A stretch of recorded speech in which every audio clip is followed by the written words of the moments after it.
నమస్తే. తెలంగాణ రాష్ట్రంలో ఇడుపుగాయిదం చర్చ నడుస్తున్నది. ఒక సినిమా టైటిల్ అది. ఇడుపుగాయిదం అంటే ఏంటి, దీనికి ఏమైనా డబ్బింగ్ చెప్తారా, సబ్ టైటిల్స్ వేస్తారా అని ఎవరో ఒక ఆంధ్రాకు చెందిన వ్యక్తి సోషల్ మీడియాలో క్వశ్చన్ అడగడంతో తెలంగాణ అస్తిత్వం పైన దాడి ఇది, కనీసం ఇది కూడా తెలియదా మీకు అని ఒక చర్చని స్టార్ట్ చేశారు. తెలంగాణ వ్యాప్తంగా దీని మీద పెద్ద డిస్కషన్ జరుగుతున్నది. సో దీని మీద మనం డిస్కస్ చేయాలంటే మంచిగా దీనిపైన సబ్జెక్టు మీద అనలైజ్ చేసే వ్యక్తి కావాలి. సో నా ముందు పాషం యాదగిరి సార్ ఉన్నారు, సీనియర్ జర్నలిస్ట్. భాష మీద అద్భుతమైన పట్టుంది కాబట్టి సో సార్ అయితే ఇంకా చాలా అద్భుతంగా ఎక్స్ప్లెయిన్ చేయగలుగుతారు. సార్ నమస్తే. నమస్తే. సో ఇది ఎట్లా అనిపించింది సార్ మీకు, ఇడుపుగాయిదం అనే దాని ఈ టైటిల్ మీద జరుగుతున్న ఈ రచ్చ చివరికి ఇది ఏడు దాకా పోయిందంటే తెలంగాణ అస్తిత్వం మీద ఇంత భయంకరమైన దాడి చేస్తారా అనే కాడికి పోయింది.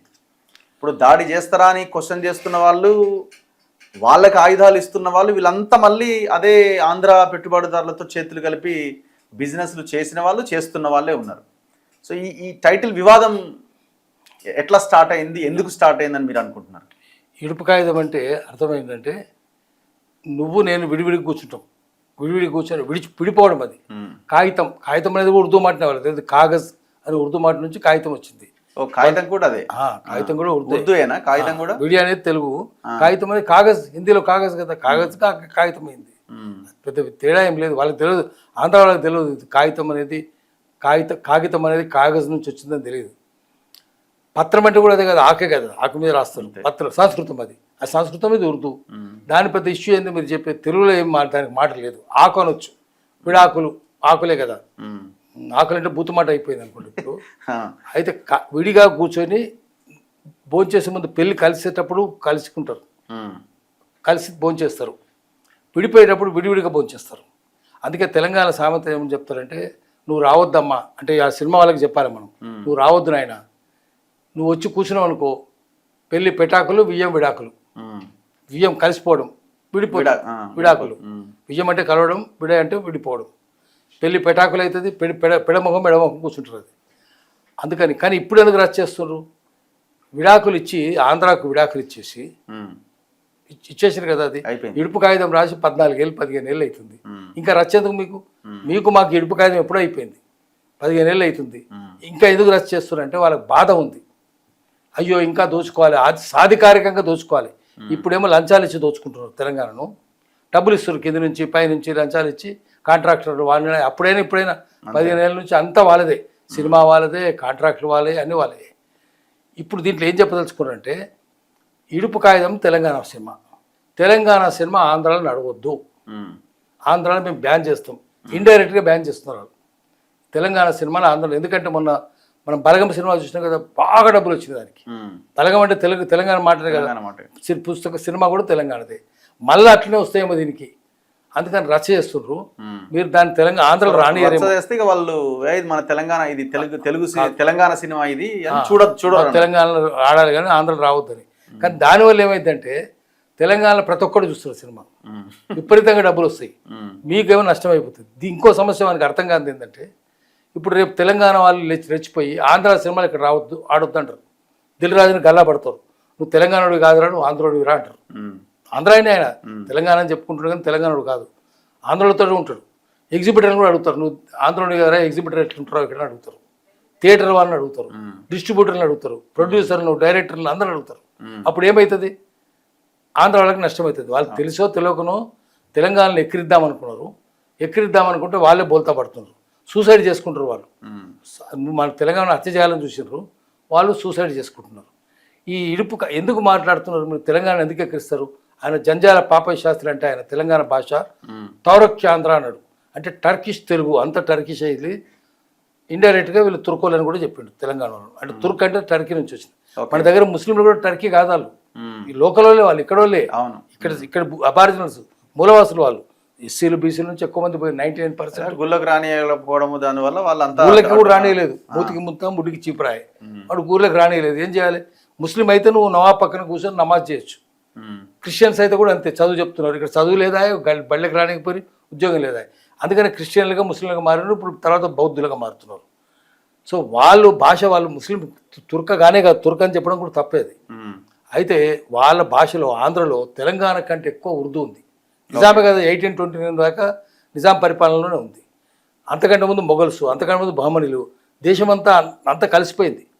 దేశమంతా ఉంది, అన్ని భాషల్లో ఉంది, తమిళ్లో కూడా ఉంది, తెలుగులో కూడా ఉంది, అన్నింటిలో ఉంది. బెంగళూరులో కూడా వాళ్ళు అడ్డ రాస్తా అంటారు, చౌరస్తాను. అడ్డ రాస్తా అంటే రాస్తా ఉర్దూ మాట కదా. బెంగళూరుకి ఎక్కడ పోయినా అడ్డ రాస్తా క్రాస్ రోడ్స్ను. ఆంధ్రాకి పోతే కుర్చీ ఉందండి, ఉర్దూ అది.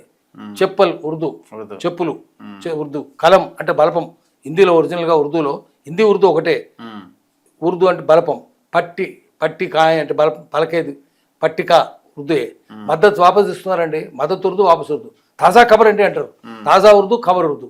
తెలుగు ఎక్కడ ఉంది? మద్దతు కూడా ఉర్దేనా? మద్దతు ఉర్దూ, మద్దతు అయింది తెలుగులో. కాగితం ఉర్దే, కాగజ్ నుంచి కాగితం వచ్చింది. సర్కారు జిల్లాలో అసలు తెలుగు అండి అంటారు. వాళ్ళకి తెలియని విషయం ఏంటంటే సర్కారు ఉర్దూ, జిల్లా ఉర్దూ, అసలు ఉర్దూ. జిల్లా కూడా ఉర్దే, జిల్లా కౌన్సిల్ జిల్లా దేశమంతా అంతే కదా. సో సర్కారు, జిల్లా, ఉర్దూ అన్నీ ఉర్దే. అసలు తెలంగాణలో అసలు తెలుగు నిజానికి ఇక్కడే ఉంటుంది, అక్కడ ఉండదు. గ్రామాలకు పోతే తెలుగు ఉంటుంది.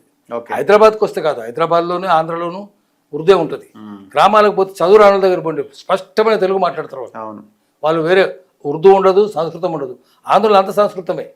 రండి అంటారు, రండి అంటే బూతు మాట కదా, దేశమంతా బూతు మాటనే. బూత అది రండా పుత్రులు అంటే అర్థం ఏంటంటే సంస్కృతంలో, సంస్కృతం అది. ఉంపుడు గత్తెకు పుట్టిన వాళ్ళు. రండి అంటే ఉంపుడు గత్తె అని పిలిచినట్టు, అదేంటి అది. అందుకని తెలంగాణ రాండ్రి అట్లా అనాలి. ఇక్కడే కాదు, మీకు బాంబే, గోవా, ఢిల్లీ ఎక్కడికైనా పోండి, రండి అంటే బూతు మాటే. అది చిన్న జోక్ వీడియో కూడా వచ్చింది. వాళ్ళు ఆంధ్ర నుంచి అట ఆడవాళ్ళు మగవాళ్ళు వ్యాన్లు తీసుకుని December 31st night new year celebration Goa పోయినారట. సో ముందు ఆ మగవాళ్ళ వ్యాన్ వచ్చింది, అలా కూర్చొని సంబరాలు చేసుకుంటున్నారు. ఆడవాళ్ళ వ్యాన్ 1 గంట లేట్ వచ్చింది. వాళ్ళంతా దిగగానే అక్కడ నార్త్ ఇండియన్స్ కూడా చాలా మంది ఉన్నారట. మేడం రండి అంటున్నా అనగానే చూసి నార్త్ ఇండియన్స్ కోపం వచ్చి, ఇంత మంచిగా కనిపించే ఆడవాళ్ళని రండి అంటారు రైళ్ళు, ఉంపుడు గత్తెలు అంటారా అని కర్రలు తీసుకొని కొట్టినారట. ఇప్పుడు అట్లా వాళ్ళకి అర్థం కాదు.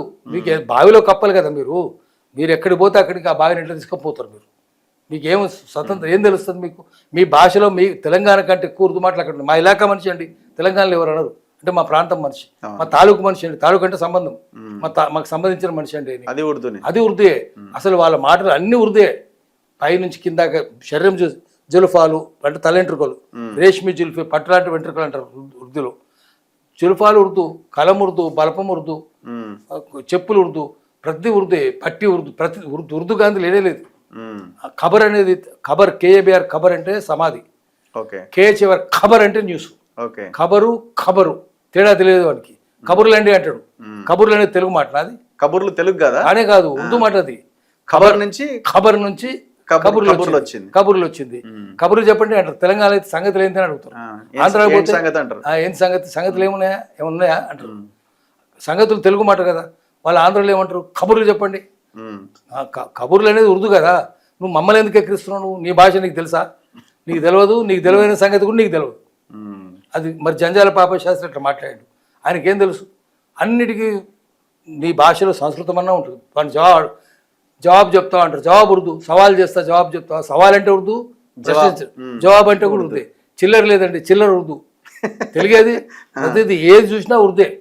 అసలు ఒక్కటని కాదు, లేదా సంస్కృతం ఉంటుంది, లేదా ఇంగ్లీష్ ఉంటుంది. మీరు పత్రికల వార్తలు చూడండి, అన్ని హెడ్లైన్లు ఇంగ్లీషే ఉంటుంది. సో అక్కడ ఉర్దూ ఎట్లా ప్రభావం చూపింది అక్కడ? ఎందుకైంది ఆ ఏరియాలో? తెలుగే కాదు, కర్ణాటకలోను తమిళనాడు కూడా ఉర్దూ ఉంది. ఎందుకంటే దేశం మొత్తం మీద వచ్చినారు ఇక్కడికి, అన్ని ప్రాంతాల నుంచి వచ్చినారు. ఇప్పుడు నార్త్ ఇండియన్స్ ఉన్నారు అనుకోండి, వాళ్ళు హిందీ మాట్లాడుతున్నారు. ఉర్దూ, హిందీ, ఇంగ్లీషు ఇవి Indo European family of languages, మనవి కాదు. తెలుగు, తమిళ్, కన్నడ ఇవన్నీ మనవి, ఇక్కడివి. సో ఆ హిందీ, ఉర్దూ ఒకటే ఫ్యామిలీ మనకు చూస్తే కనిపిస్తుంటుంది.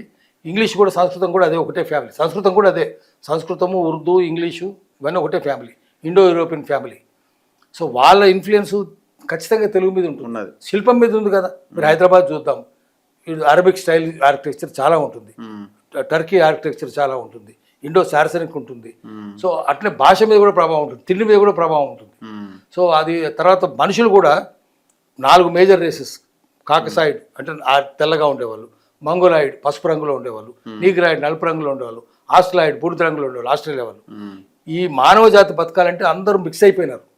ఒకే రేస్లో ఉంటే ఏమవుతారు, చచ్చిపోతారు కదా. అవును. ఇప్పుడు మెనరికం పెళ్ళి సేమ్ బ్లడ్, రోగాలు వచ్చి పుడుతున్నారు, కాంజనిటల్ డిసీజెస్, మెనరికం పెళ్ళిళ్ళు. అట్లనే ఒకే రేస్లో ఉంటే కూడా అట్లనే ఉంటుంది. కాబట్టి అన్ని రేసులు కలిస్తేనే మానవ జాతి మనుగడ ఉంటుంది. అట్లే భాషలు కూడా అన్ని కలిస్తేనే సంపన్నం అవుతుంది. ఉర్దూ భాష అది క్యాంప్ లాంగ్వేజ్, క్యాంపులో పుట్టినారు. Hoard, HOARD, hoard of lawyers అంటే గుంపు. సో క్యాంపులో అన్ని రకాలలో ఉంటారు. బిర్యానీ అక్కడనే పుట్టింది, అందరు కలిసి వండుకొని చేసినారు బిర్యానీ. బిర్యానీ ఎంత రుచిగా ఉంటుందో క్యాంపులో పుట్టిన ఉర్దూ కూడా అంతే రుచిగా ఉంటుంది. అన్ని భాషలు కలిసిపోయినాయి దాంట్లో, కలిసిపోయి క్యాంపులో పుట్టిన భాష అది అట్లా తయారైంది. వాళ్ళకి ఏమీ తెలియకుండా ప్రతి భాషను ఉర్దూని ఎక్కిరించడమే, హిందీని ఎక్కిరించడమే, తెలుగు తెలంగాణ యాసను ఎక్కిరించడమే. యాసను ఎందుకు ఎక్కిరిస్తున్నారు మీరు? ఇప్పుడు ఇంగ్లాండ్ పోదాం, మనం అమెరికా పోదాం, లండన్లో ఉన్న భాష తక్కిన ప్రాంతాల్లో ఉండదు, ఐర్లాండ్లో ఉండదు. అట్లనే అమెరికాలో స్టేట్కి యాస మారుతుంది. ఇప్పుడు ఆంధ్రాలో కూడా ఒక్కొక్క జిల్లాకు ఒక్కొక్క యాస ఉంది అంతే కదా. ఉత్తరాంధ్రలో ఒక్కొక్క జిల్లాకు ఒక్కొక్క యాస ఉంటుంది. ఇప్పుడు మీరు పోతారు, అత్తున్నావా పోతున్నావా అంటారు. అది కరెక్టే రావడం, ఎందుకంటే తెలుగు ప్రకారము వస్తున్నావా సా కింద తావత్తు రాకూడదు, రావద్దు. వస్తున్నా అనేది లేదు. తెలుగులో బ్లెండెడ్ కాన్సనెంట్. ఆంధ్రలో అయినా, తెలంగాణలో అయినా, తమిళనాడులో అయినా కూడా ద్రావిడ భాషల్లో ఏ అక్షరానికి ఆ అక్షరమే ఒత్తుంటుంది. మీరు మొట్టమొదటి పుట్టంగా నేర్చుకున్న మాట ఏంది? అమ్మ. మాకు మావొత్తే కదా. తర్వాత అయ్యా, యాకు యావొత్తే. అవ్వ ఆంధ్రలో అయినా తెలంగాణ అయినా మాకు ఆవొత్తే. అత్త, అక్క, తమ్ముడు, చెల్లెలు, నాన్న అంత ఏ అక్షరానికి అక్షరమే. రంగులు అనుకో, తెల్లని, నల్లని, పచ్చని, ఎర్రని, ఏ అక్షరానికి అక్షరమే. పిచ్చి ఉంది అనుకోండి, దానికి పర్యాయపదం ఏంటి? పిచ్చికి చాకు చావొత్తు, పర్యాయపదం ఎర్రి, రాకు రావొత్తు, తిక్క కాకు కావొత్తు. ఏదన్నా తీసుకోండి మీరు, అన్నిట్లే ఉంటాయి. సో అందుకని ఏంటంటే పిట్ట, గద్ద, కుక్క, నక్క, గొర్రె, బర్రె అనేవే కదా, ఇంకా వేరే ఉండదు. ఉన్నాయంటే కనుక తప్పు అవుతుంది. సామెత ఏం చెప్తారంటే క్రొత్త తెలుగు కాదు, కాకు రావత్తు రాదు, కొత్త లేదు, గద్ద లేదు, గ్రద్ద కాదు, గద్దనే. క్రాయడికెళ్ళి వచ్చింది. అందుకని చదువుకున్న వాళ్ళు ఏం చేసినారంటే అన్నిటికి రావత్తులు పెట్టుకుంటూ పోయారు. సామెత ఏం చెప్తారంటే అందరి ఇళ్ళలో పిల్లి మియావ్ మియావ్ అంటదట, చదువుకున్న వాళ్ళ ఇళ్ళల్లో, పండితుల ఇళ్ళలో పిల్లి మ్రియావ్ అంటదట. అన్నిటికి రావత్తు పెడతారు కదా. ఇది వాళ్ళు తిక్కవ చేస్తున్నారు. మియావే అనాలి, మియావు కాదు. చెడగొట్టినరు వాళ్ళు, చదువుకున్న వాళ్ళు చెడగొట్టినరు. ఆ చదువుకున్న వాళ్ళతోటి చదువుకున్న వాళ్ళ ప్రభావం దుష్ప్రభావంలోకి వచ్చి ఇట్లా తయారు. చదువు రాని వాళ్ళదే పర్ఫెక్ట్ లాంగ్వేజ్. ఇప్పుడు అమ్మాపురం పాటలు ఉంటాయి, తుర్రూరు దగ్గర ఉంటుంది. ప్రొఫెసర్ భక్తవత్సల రెడ్డి సేకరించి పుస్తకాలు రాసినాడు. అద్భుతమైన భాష అన్నాడు. చదువు రాని వాళ్ళ భాష. మాల, మంగలి, చాకలి ఆడవాళ్ళది. వాళ్ళందరూ కలుపు తీస్తారు పొలాల్లో, అది రాసినారు. హనుమాజిపేట సినారేళ్ళు ఊరు, వేములాడ పక్కన, ఆయన పుస్తకాలు రాసినాడు. చెన్నై సూరి మహాపండితుడు కదా, బాల వ్యాకరణం అద్భుతంగా రాసినాడు. చిత్తూరు ఆయనది, కానీ చెన్నైలో ఉండేవాడు. ఆయన ఏం చెప్పినాడు? చదువు రాని వాళ్ళ భాషనే ప్రామాణికము, పామరుల భాషను విశ్లేషించి మేము పండితులం అనిపించుకుంటున్నాము, మేము కూడా వాళ్ళ దగ్గరికి వెళ్ళి నేర్చుకుంటామని చెప్పాడు. వాళ్ళ దగ్గరే నేర్చుకోవాలి, వాళ్ళే కదా పుట్టించింది భాష. శ్రమజీవులు కదా, పండితులు కాదు. పండితులకు ఏం తెలుస్తుంది? సో పండితుల భాషను, గొప్ప భాషని దీంట్లో ఇడుపు కాగితం మీద వాళ్ళు వేలాకోలం చేస్తే వాళ్ళు బేకూఫ్గా. ఈ పదం ఎట్లా వచ్చింది? ఇడుపు కాగితం అనే అంటే విడిగా, ఇంకా ఇప్పటి నుంచి అబ్బాయి అమ్మాయి విడిపోతారు, పెళ్ళయింది, కలిసి ఉన్నారు. విడాకులు అనే తర్వాత వచ్చిందా? ముందు విడి ఆకులు, విడివిడిగా ఉంటారు. ఇంకా విడిగా ఆకులు, ఈ విస్తరాకులు, ఈ ఆకులు ఒకరు తింటారు, ఆ ఆకులు ఒకరు తింటారు, విడివిడిగా తింటారు. అది పెళ్ళి విడిపోయినప్పుడు కూడా పెటాకులు కూడా అంటే వాళ్ళు ఎడమొహం పెడమొహం కూర్చుంటారు, కానీ ఎదురు బదురు కూర్చోరు, పక్క పక్కన కూర్చోరు. మామూలుగా అయితే పక్క పక్కన కూర్చోవాలి. సో పెటాకులన్నా విడాకులన్నా, పెటాకులంటే కూడా అదే అర్థం, వాళ్ళకి తెలియకపోవచ్చు. పెటాకులన్నా అదే, విడాకులన్నా అదే. పెళ్లి పెటాకులు, బియ్యం విడాకులన్న సామెత తెలంగాణలో. సో విడాకులన్నా తెలంగాణలో కూడా ఉంది కదా, పెళ్లి విడాకులన్నీ ఇక్కడ కూడా ఉంది. ఇడుపు కాగితం కూడా ఉంది, రాయించుకుంటారు మనస్ఫూర్తిగా. ఇంకా ఇక్కడి నుంచి మేము కలిసి ఉండము, విడివిడిగా ఉంటామని కాగితం మీద రాస్తారు.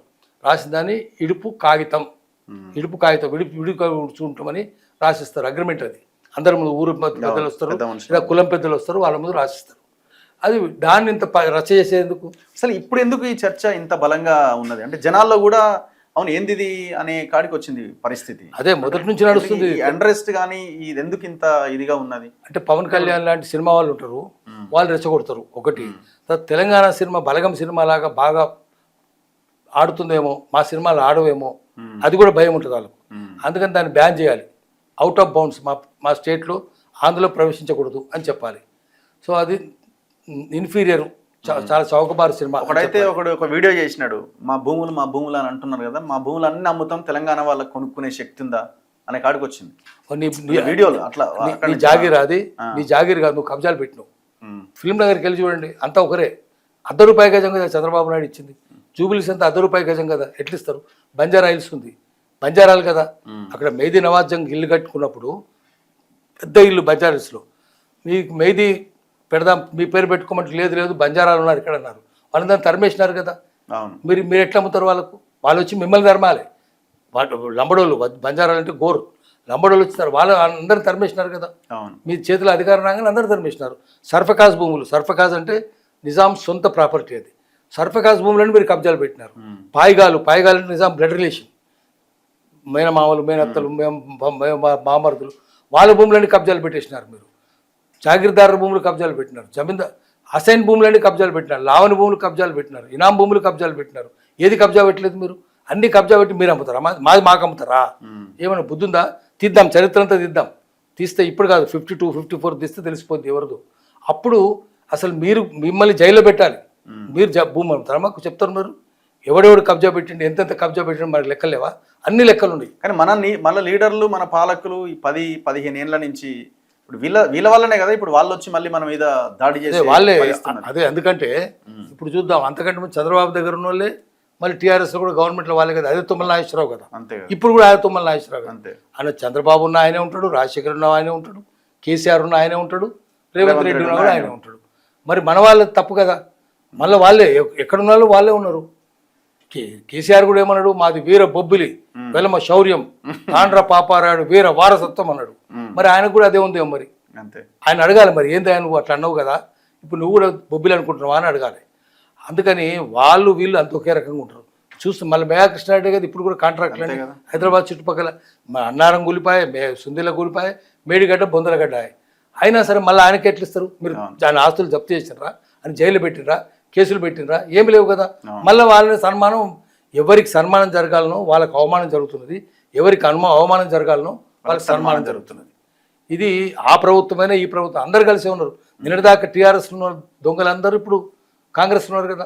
తెలంగాణ వాళ్ళు చాలా బలంగా విశ్వసిస్తున్నారు ఇక్కడ ప్రభుత్వాలు కూడా మనయే ప్రభుత్వాలు ఇవని. అంతే కదా. రోషయ్య విగ్రహం పెట్టే, బాలసుబ్రహ్మణ్యం పెట్టే, ఎన్టీఆర్ పెట్టే, ఎవడాపుతాడో ఎవడన్నా ఆపితే తొక్కుతా అని చెప్పే ఇవన్నీ 69 ఉద్యమంలో వాళ్ళకి బలమే కదా, ఇవన్నీ బలమే కదా. ఇప్పుడు 1969లో ఎంత 369 మంది చెప్పిన నరరూప రాక్షసుడు బ్రహ్మానంద రెడ్డి విగ్రహం దగ్గర తీసేయమని పోతే విమలక్క మాలాంటి అందరం పోతే మా మీద కేసులు పెట్టిరి. మా మీద కేసులు ఉంటాయి, పేరేమో వాంది ఉంటుంది. ఐ వాంట్ డెడ్ బాడీస్ అంటే మనుషులను చంపి శవాల నగర్ తీసుకురాని చెప్పినాడు. నరహంతకుడు కదా, 60 కోరలు 20 కొమ్ముల ఘోర క్రూర కర్కోటకుడు బ్రహ్మానంద రెడ్డి. అది కట్టించిందేమో ఉస్మాన్ అలీ ఖాన్ పార్క్ అంతా. ఆయన సిల్వర్ జూబ్లీ కోరనేషన్ సందర్భంగా, అంటే 1936లో సిల్వర్ జూబ్లీ కోరనేషన్ పట్టాభిషేక రథోత్సవం జరిగింది. అందుకని లోపల చిరాన్ ప్యాలెస్ కట్టించుకుంటూ పెద్ద మస్జిద్ కట్టిండు, చుట్టూ గోడ కట్టిండు. సరే నిజాం పేరు పెడతారా లేదా వేరే విషయం, కానీ ఇంకెవరి పేరు తెలంగాణ బిడ్డ పేరు పెట్టండి, ఇంకొకరి పేరు సారార్జంగ్ పేరు పెట్టండి. ఎందుకు మీరు బ్రహ్మానంద రెడ్డి ఎందుకు పెట్టినారు? అది పెట్టొద్దని పోయిన వాళ్ళు మీరు కేసులు ఎందుకు పెట్టినారు? మరి ఈ గవర్నమెంట్ వచ్చి రద్దు చేసిందా? చేయలే కదా. కేసీఆర్ చేయలేదు, ఈ గవర్నమెంట్ చేయలేదు. అందరూ దొంగలంతా కలిసే ఉంటారు. పార్టీలు అయినా వేరైనా, ప్రాంతాలు వేరైనా, దొంగలంతా కలిసే ఉంటారు, ప్రజల మీద దాడులు చేస్తుంటారు. తెలంగాణ ప్రభుత్వం కూడా వాళ్ళ ప్రభుత్వమే. ఇట్లా రెచ్చగొడుతుంటే వాళ్ళకు కూడా సంబరంగా ఉంటుంది. దాన్ని వాడుకోవాలని అదే జరిగింది కదా, పవన్ కళ్యాణ్ అదే జరిగింది. వాడుకోవాలని చూస్తారు మీరు. ఎందుకు వాడుకుంటారు? మీరు మరి ఏం చేశారు మీరు ఇంతకాలం? అడగాలి కదా, గల్లాబట్టి. అందుకనే ఈ రాజకీయ పార్టీలు నమ్మనే వద్దు, ఏ పార్టీని నమ్మద్దు. వాళ్ళందరూ కలిసి ఉంటారు, లోపల నుంచి అందరూ టీఆర్ఎస్ వాళ్ళు, కాంగ్రెస్ వాళ్ళు, బీజేపీ వాళ్ళు అందరూ కలిసే ఉంటారు. ప్రజల్ని గోలు చేస్తుంటారు, మాయ చేస్తుంటారు. అందుకని ప్రజలకు చేయాలని. నిజానికి దీన్ని ఇంత రచ్చ అవసరం లేదు, కానీ వాళ్ళు మనం రెచ్చగొడుతున్నారు. మనం దిగమిగితే ఏమైందంటే, ఎవడో బేకూగాడు మాట్లాడుకుంటుంటే ఏమైందంటే, ఓహో వాడేది గొప్పది కరెక్టే ఉన్నట్టుంది, వీళ్ళంతా పనికిరాని ఉన్నట్టుంది, వాడు నిజం అనుకుని వాడు హీరో అయిపోతాడు. అందుకని పవన్ కళ్యాణ్, దీని వెనక పవన్ కళ్యాణ్ ఉంటాడు. పవన్ కళ్యాణ్ ఇంకోటి సినిమా ఎవడో ఉంటాడు. వాడు ఏం చేస్తుందంటే, నేను ఆంధ్రలో శాశ్వతంగా ఉండాలంటే పవన్ కళ్యాణ్ తెలంగాణ ఆంధ్ర మధ్యన చిచ్చు పెట్టాలి. పెడితే ఇంకా తను హీరో అయిపోతాడు, పెద్ద హీరో అవుతాడు. ఎట్లా తెలంగాణ రాలేడు అంటే ఇప్పుడు ఆడ ఓట్లు వస్తాయి కదా, అక్కడ ఓట్లు వస్తాయి. అందుకని వీళ్ళందరూ కలిసి ఒక ప్లాన్ చేస్తుండొచ్చు. దీని వెనక చంద్రబాబు నాయుడు కూడా ఉండొచ్చు.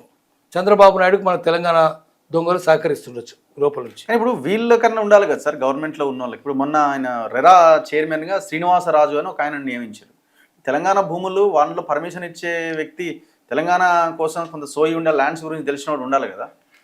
అంటే ఇట్లాంటి వాళ్ళ నియామకాలు ఏంది అసలు? నియామకాలు ఇప్పుడు అన్నిటికంటే ముందు ముఖ్యమైనది ఏంటంటే, జాజుని తీసుకొచ్చి పెట్టారు. సంజయ్ జాజు. జాదువో జాదు అంటే మాయ. ఇప్పుడు బయట తీసుకొచ్చి పెడితే ఏమైందంటే ఇంకా శ్రీనివాసరాజు తెలుగోడు, ఇక్కడ తెలంగాణ పత్రికలు వస్తే అక్కడ పరుగు పోతుంది. బయట తీసుకొస్తాడు, దొంగల పనులు అన్నీ చేస్తాడు. ఇప్పుడు నవీన్ మిట్టల్ ఉన్నాడు, జయేష్ రంజన్ ఉన్నాడు, అన్ని దొంగ పనులు చేస్తారు. వాని స్టేట్ ఎక్కడో బయట స్టేట్, వాని ఇక్కడ పత్రికల వాడు దొంగ అంటే వానికి పరుగు పోతుంది, అక్కడ పోదు. ఇవన్నీ తీసుకొని వాడు స్టేట్లో పెట్టుకుంటాడు. లేదా ఇంకెక్కడ వేరే ఊరు హైదరాబాద్ తెలంగాణ దొంగలు తీసుకొని పోయి కర్ణాటకలో పెడతారు, కర్ణాటక దొంగలు వచ్చి హైదరాబాద్ పెడతారు. ఇక్కడ డీకే శివకుమార్ వచ్చి ఇక్కడ పెడతాడు, రియల్ ఎస్టేట్ చేస్తాడు. ఇక్కడ బద్నాం కాడు కదా, అక్కడ ఉంటే బద్నాం అవుతాడు. సిద్ధరామయ్య చేయడు, అట్లాంటి దొంగ పనులు చేయలేదు, ఈయన శివకుమార్ చేస్తాడు. అట్లాగే జాజు అనుకోండి, పోయి మొత్తం ఆస్తంతా దోచుకొని పోతాడు. ఎంతన్నా రాసుకోండి మీరు, నాకేం పరుగు పోద్దా, పోదు. అందుకని చెన్నారెడ్డి ఏం చెప్పాడంటే బయట వాళ్ళని చీఫ్ సెక్రటరీ పెట్టొద్దు, ఇక్కడ వాళ్ళనే పెట్టాలి. బీపీఆర్ కూడా అదే చెప్పేవాడు, తెలుగు వాళ్ళని పెడితే వాళ్ళని పరుగు పోతుంది, వాడిని సంపాదిస్తే దాన్ని దిద్దుతుంది. జీవితం అంతా చచ్చిపోయినా కూడా ఇప్పుడు దొంగ దొంగ దొంగ అంటారు. వాడు జాజును సంజయ్ జాజు దొంగ అంటే ఏమవుతుంది, వానికి ఏం బాధ లేదు. అందుకని బయట వాళ్ళని తీసుకొచ్చి పెట్టి ఉత్తరాది వాళ్ళని అసలేదే వద్దు, వాడిని పదవుల్లో కూడా ఉంచొద్దు. వాడు ఢిల్లీ కూడా ఐఏఎస్ వాడు చేస్తుంటే 10 ఏళ్ల కింద పోయినాడు, మళ్ళీ 10 ఏళ్ల కింద 12 ఏళ్ల కింద పోయి డిప్యూటేషన్ మీద పోయిండు, వచ్చిండు. ఎందుకు తీసుకొచ్చినట్టు ఏమన్నా దీంట్లో కుట్ర? మరి బీజేపీ వాళ్ళు కాంగ్రెస్ వాళ్ళు కలిసి ఈ డ్రామా ఆడుతున్నారా? అడగాలి, బీజేపీ కూడా అడగాలి. అందుకని మొత్తం మాయ చేస్తారు, బయట వచ్చి మాయ చేస్తే తప్పైపోతుంది. కనీసం ఆంధ్రలో సహిద్దాం మనం, ఎందుకంటే అక్కడ వాళ్ళ పరుగు పోతుంది ఆంధ్ర ఆఫీసర్లు ఇక్కడ దొంగ పని చేస్తే. కానీ నార్త్ ఇండియన్స్ ఎందుకు పెడుతున్నారు మీరు? అందుకని గట్టిగా అడగాలి. నార్త్ ఈస్ట్ వాళ్ళని కూడా పెడుతున్నాం, కీలకమైన పదవులు నార్త్ ఈస్ట్ వాళ్ళు ఉంటారు, హెల్త్ డిపార్ట్మెంట్లో నార్త్ ఈస్ట్ వాళ్ళు ఉంటారు. ఏం చేస్తారు వాళ్ళకి ఏం తెలుస్తుంది? ఏమీ తెలియదు. ప్రజల మీద శ్రద్ధ లేదు, ప్రజల మీద భక్తి లేదు. తర్వాత పత్రికలు రేపు ఏమొస్తే ఏమైనా చేసుకోనండి, ఏమైనా రాసుకోనండి, మేమైతే హాయిగా ఉంటాం, రాళ్ళు మా మీద పడాయి, అట్లా వెళ్ళిపోతున్నాం. సో ఇట్లాంటి సెంటిమెంట్ అంశాలు వచ్చినప్పుడు ప్రజలు ఏం చేయాలా, ఏం ఆలోచించాలా? ప్రజలు ఆలోచిస్తారు, లోపల సలసలసల మసులుతున్నది. ఇప్పుడు తెలంగాణ అంతా పవన్ కళ్యాణ్ అన్నప్పటి నుంచి మసులుతున్నది, ఇది కూడా మసులుతున్నది. ఇది 99 డిగ్రీలకు వచ్చింది. ఇప్పుడు ఒక నీళ్ళు మసులుతున్నాయి అనుకోండి, నీళ్ళు మసులుతూనే ఉంటాయి, పెరుగుతూ ఉంటుంది, వేడి పెరుగుతూ ఉంటుంది, కనిపించదు. అది 99 డిగ్రీల నుంచి 100 డిగ్రీ, ఒకటే డిగ్రీ మారుతుంది. 1 డిగ్రీ నుంచి 99 డిగ్రీకి వచ్చేదాకా మార్పు కనిపించదు. దాన్ని క్వాలిటేటివ్ చేంజ్ అంటారు. క్వాంటిటేటివ్ అంటే పరిమాణం. 99 నుంచి 1కి వస్తే చూసినరా మార్పు కనిపిస్తుంది, దాన్ని గుణాత్మక మార్పు అంటారు, క్వాలిటేటివ్ చేంజ్.